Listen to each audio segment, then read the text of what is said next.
আনৰ কাৰণে জীয়াই থাকোঁতে কাৰো আপত্তি নাছিল, কিন্তু যেতিয়া নিজৰ বাবে জীয়াই থাকিবলৈ ললো, গোটেই দুনিয়াখনেই শত্ৰু হৈ গ'ল। যেতিয়া নিজৰ একোৱেই ভুল নাথাকে, কোনো কাৰণত কাৰো ভৰিত নপৰিব। কাৰোবাৰ চকুলো ওলোৱা আগতে নিজে এবাৰ ভাবি চাব যে আপোনাৰো দুটা চকু আছে। সঁচা অন্তৰৰ মানুহবোৰে সদায় অকলে থাকিব লগা হয়, কিন্তু সুখৰ কথা এইটো যে তেখেতসকলৰ লগত ভগৱান থাকে। মৰমক মৰমেৰে সজাই ৰাখক, হৃদয়ক হৃদয়েৰে বান্ধি ৰাখক। এই দুনিয়াৰ পৰা কি লৈ যাব? সেয়ে সদায় মিঠা কথা আৰু সুন্দৰ ব্যৱহাৰে নিজক সজাই ৰাখক। মানুহক যদি চিনিব বিচাৰিছে, এটা কাম কৰক। কাৰোবাৰ ওচৰত গৈ কওক, মই বিপদত পৰি আছো। তেতিয়াই মানুহজনে নিজৰ স্বৰূপ দেখুৱাই দিব। বিশ্বাস হোৱা নাই যদি প্ৰমাণ কৰি চাওক।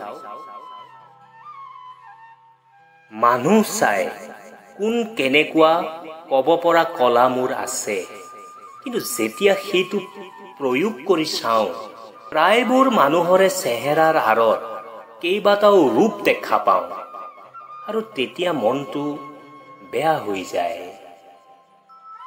জীৱনটো সেই সকলৰ কাৰণেই ৰঙীন যিসকলে ৰং বদলাব জানে। যেতিয়াৰ পৰা আপোনবোৰৰ পৰা আশা কৰা বাদ দিলো, তেতিয়া পৰাই কষ্ট পোৱাও কমি গ'ল। ভগৱানক কৰা ভৰসা কেতিয়াও ব্যৰ্থ নহয়, কেৱল অপেক্ষা কৰক। এটা কথা ভাবি আচৰিত লাগে, মানুহে কিয় সঁচা কথা শুনিবলৈ ভয় কৰে, কিন্তু তাৰ পৰিৱৰ্তে যদি কোনোবাই মিছাকৈ প্ৰশংসা কৰে, খুব আনন্দেৰে হাঁহে, মানুহ সঁচাই আচৰিত। জীৱনত ইমান সস্তীয়া নহব যে কোনোবাই মিছা কথা ক'লেই বিক্ৰী হয়। যদি শান্তি পাবলৈ বিচাৰে, তেন্তে যি পাইছে তাতেই সুখী হবলৈ শিকক। সংসাৰত সকলোৱে সহজতে ডাঙৰ হয়, কিন্তু বুজোতাজন হবলৈ বহুত দেৰি লাগে। জিভাখন যদি শুধৰাই ৰাখিব পাৰে, তেন্তে জীৱনটো শুধৰাবলৈ বেছি সময় নালাগে।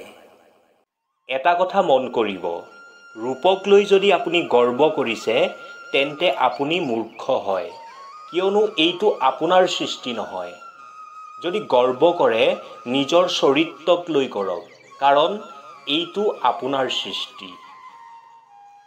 সকলোকে লগত ৰাখক, কিন্তু স্বাৰ্থক নাৰাখিব। সঁচা কথা এবাৰেই ক'ব লাগে, কিয়নো সঁচা কথা যদি বাৰে বাৰে কয়, তেন্তে মিছাৰ দৰে লাগে। কিয় জানে? মিছা কথা বাৰে বাৰে ক'ব লগা হয়, কাৰণ মিছাক বাৰে বাৰে ক'লেহে সঁচা যেন লাগে। যিয়ে তোমাৰ আগত আনৰ বদনাম কৰে, সেইজনে তোমাৰ বদনামো আনৰ ওচৰত কৰিব। এনে ব্যক্তিৰ পৰা সদায় দূৰত থাকিব।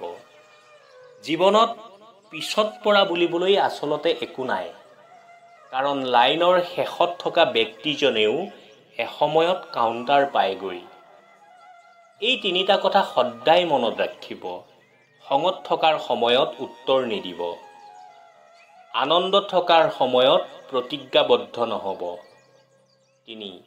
দুখত কোনো সিদ্ধান্ত নল'ব।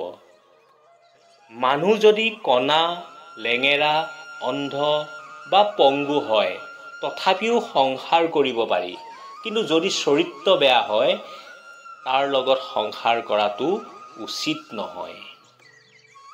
মাৰ ভালপোৱাৰ ওচৰত পৃথিৱীৰ সকলো ভালপোৱাই মূল্যহীন। ব্যৱহাৰত সৰু ল'ৰা-ছোৱালী হওক, কামত ডেকা হওক, আৰু অনুভৱত বৃদ্ধ হ'লে যিকোনো মানুহেই সফলতা লাভ কৰিব পাৰে। ঘৰৰ নাৰীগৰাকী যদি বুজনশীল নহয়, ঘৰ ভাঙে, আৰু ঘৰৰ পুৰুষজন যদি বুজনশীল নহয়, ঘৰৰ স্থিতি ভাঙে। পৃথিৱীত এজনে আনজনৰ দৰে হ'ব নালাগে, হ'ব লাগে এজনে আনজনৰ কাৰণে। শান্তিত থাকিবলৈ বিচাৰে যদি আনক আপত্তি কৰিবলৈ বাদ দি নিজক পৰিৱৰ্তন কৰক। যিসকলে আনৰ কথা হৃদয়ত লয় তেখেতসকলে আজীৱন কান্দিবলগীয়া হয়। সেয়ে নিজৰ সুখৰ কাৰণ নিজেই হওক। মনৰ আগত ন লগালে নমন হয় আৰু মনৰ পিছত ন লগালে মনন হয়। জীৱনত নমন আৰু মনন কৰি সদায় থাকিব, জীৱনৰ সমস্যা সমাধান হ'ব। সৰুতে চিঞৰি চিঞৰি পঢ়িছিলোঁ, উপকাৰ কৰিলেহে উপকাৰ পোৱা যায়। কিন্তু এতিয়া বাস্তৱত দেখিছোঁ উপকাৰ কৰাজনকেই আঘাত কৰি গুচি যায়। পঢ়িছিলোঁ মানুহে মানুহৰ বাবে, কিন্তু বাস্তৱত দেখিছোঁ মানুহেই মানুহৰ প্ৰধান শত্ৰু। পঢ়িছিলোঁ মিছা কোৱাটো মহাপাপ, কিন্তু বাস্তৱত দেখিছোঁ সত্যবোৰহে দেখোন পাগলৰ পলাপ। আৰু পঢ়িছিলোঁ ধৈৰ্যৰ ফল মিঠা, আৰু বাস্তৱত দেখিছোঁ সকলো আজিকালি টকাৰ বলতহে অহা। মানুহে কয় সেইজনৰ লগত কথা পাতক যাৰ লগত কথা পাতি ভাল লাগে, কিন্তু মই ক'ব বিচাৰোঁ কথা সেইজনৰ লগত পাতক যিজনে আপোনাৰ কথাবোৰ শুনি ভাল পায়। মানুহৰ মুখত লাগি থকা হাঁহিটোৱে মিছাও ক'ব পাৰে। সেয়ে মানুহক চোৱাৰ লগতে বুজিবলৈ বেছি যত্ন কৰক। সকলো সময়তে সুখত থাকক, কিয়নো চিন্তা কৰিলে কেতিয়াও কালিৰ সমস্যা সমাধান নহয়। তাৰ পৰিৱৰ্তে আজিৰ শান্তিও নাইকিয়া হৈ পৰিব। সদায় মনত ৰাখিব, আটাইতকৈ মূল্যৱান হৈছে জ্ঞান, আটাইতকৈ শক্তিশালী অস্ত্ৰ হৈছে ধৈৰ্য, আটাইতকৈ ভাল ঔষধ হৈছে হাঁহি, আৰু আটাইতকৈ শ্ৰেষ্ঠ নিৰাপত্তা হৈছে বিশ্বাস। জীৱনত আপোনাক লৈ কোনোবাই জ্বলিছে নেকি? জ্বলিবলৈ দিয়ক। মনত ৰাখিব, সদায় জ্বলাবোৰেই ছাই হয়। সেইটো বস্তুৱেই হওক, মানুহেই হওক, নাইবা অহংকাৰ। বৰ্তমান যাৰ যোগ্যতা নাই তাৰহে ফুটনি বেছি। তিতা লগা কিন্তু সত্য কথা। আপোন হ'লে সদায় দাপোনৰ দৰে হ'ব লাগে, দুখত দুখী হ'ব লাগে আৰু সুখত সুখী হ'ব লাগে। চাকি গছহে ফু মাৰি নুমুৱাব পাৰিবা, ধূপডাল জানো পাৰিবা? যি জ্বলে সি নিজে ছাই হৈ যায়, আৰু যি আমোল মোলাই ফু মাৰিলেও সি বিয়পিহে পৰে। এজন পুৰুষে তেতিয়াই কান্দে যেতিয়া নিজৰ জীৱনৰ কথা নাভাবি পৰিয়ালৰ কাৰণে কঠোৰ পৰিশ্ৰম কৰাৰ পাছতো তেওঁক বুজা মানুহ কোনো নাথাকে। শিক্ষিত হৈও যদি আপুনি ভুলক ভুল আৰু শুদ্ধক শুদ্ধ বুলি কোৱাৰ সাহস নাথাকে, তেন্তে আপুনি সমাজৰ বুজাৰ বাহিৰে একো নহয়। কোনবোৰ ভুল জীৱনত নকৰিব? 1.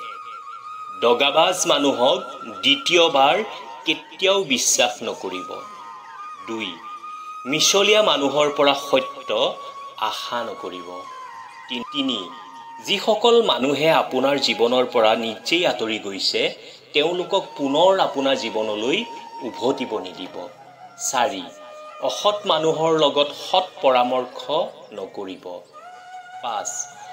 অহংকাৰী, ব্যস্ত আৰু স্বাৰ্থবাদী মানুহৰ পৰা কেতিয়াও সময় আশা নকৰিব। 6. অমানৱিক মানুহৰ পৰা জ্ঞান নল'ব।